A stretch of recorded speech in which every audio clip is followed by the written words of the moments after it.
Good morning, everyone. This is Pastor Nathan. And Pastor Angie. We're not able to be with you today. We're in Ogden, Utah, annual conference where all the Methodists in our Rocky Mountain Conference get together every year. And today we are celebrating something really special. As you guys are worshiping, we are worshiping as well. Why don't you tell them what's going on right now, Pastor Angie? Right now, I should be getting commissioned as a provisional elder in the United Methodist Church. Yay! Clap break! Woohoo! All right. Well, we're not able to be there. Obviously, we're off celebrating this great time in Pastor Angie's life and in the life of our church. But we did want to take a moment to say hi and to welcome our guests from Together Colorado today as we continue a conversation about justice and practicing justice in our midst. So you may remember back in January, we did a sermon series called Blackish, which was based off of the hit television show. And in our last sermon, Pastor Nathan and I did a joint sermon where we talked about mercy and the mercy works that we're doing in our church, where we're meeting the needs of people.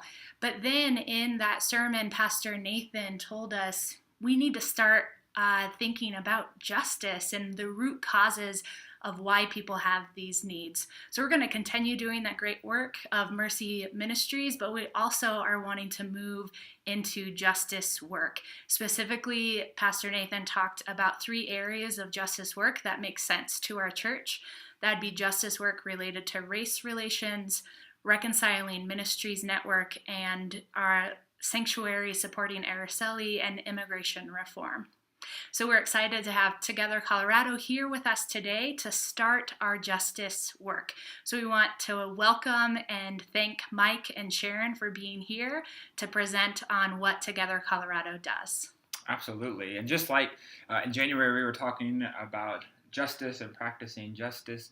I try to get at kind of the root of why we have to have mercy and the need for mercy in the first place.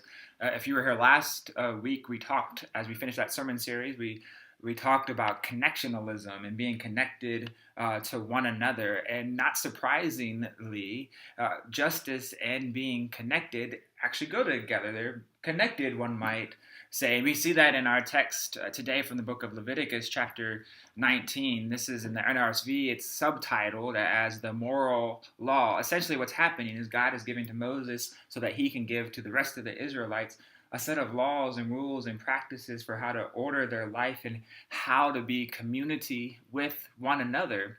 And what we see in these verses that were read this morning, in verses 12 all the way through 18, and really before and after that as well, are laws about how to be just, right? How to help take care of your community and to build a community. We see a text about farming and how to harvest your crops. And yeah, absolutely, those crops belong to the person who owns the land, right? We might say, but the law said, yeah, even though you might own it all, why don't you leave a little bit there so that other people can enjoy it and eat it who might not otherwise have food to be able to eat. We see in there laws about judgments and rendering judgments, and not to give partiality, but to practice justice and to be fair to one another. And then in verse 18, hopefully that's a verse that everyone recognizes when Jesus is asked in the New Testament later on in Jesus' ministry, when he's asked about the greatest commandments, he lifts up this text from Leviticus as the second commandment when he says, yes, love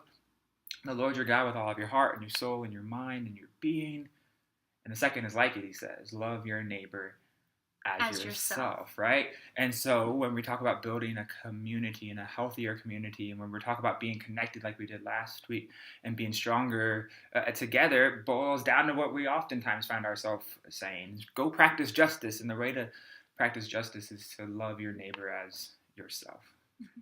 And so we've been talking over the last couple of weeks about ways that we can really help our church and our community to work on justice and to practice justice. What does that look like and how can we do that? And so that's part of why we've invited Together Colorado to be here. But we've also talked about the idea of getting a group of people together who could look at what's going on in our neighborhoods, in our community, even our state and beyond, and help us to practice justice. And so it would be like like a task force or a team or a committee maybe, or like a group of people. Or a Justice League. Justice League, yes! A Justice League to practice and help us to practice justice. And so if you're interested and being part of this group, this team, this committee, this Justice League, let us know. You can email us at nathan@phumc or Pastor Angie@phumc.org. Follow the instructions in the bulletin with the blurb there. Let us know that you're interested or you have questions, and we'd love to have the opportunity to follow up with you to be part of this league, this justice team, whatever name we might end up calling it. And if you're not interested in being part of the Justice League, or you simply don't have the time to do that, we have a justice opportunity for you today. And so we're going to turn it over to Mike and Sharon so that they can talk to you about Together Colorado and about the justice opportunities that they have available for you today to participate in. Fantastic. We'll see you all soon. Bye. Have a great Sunday.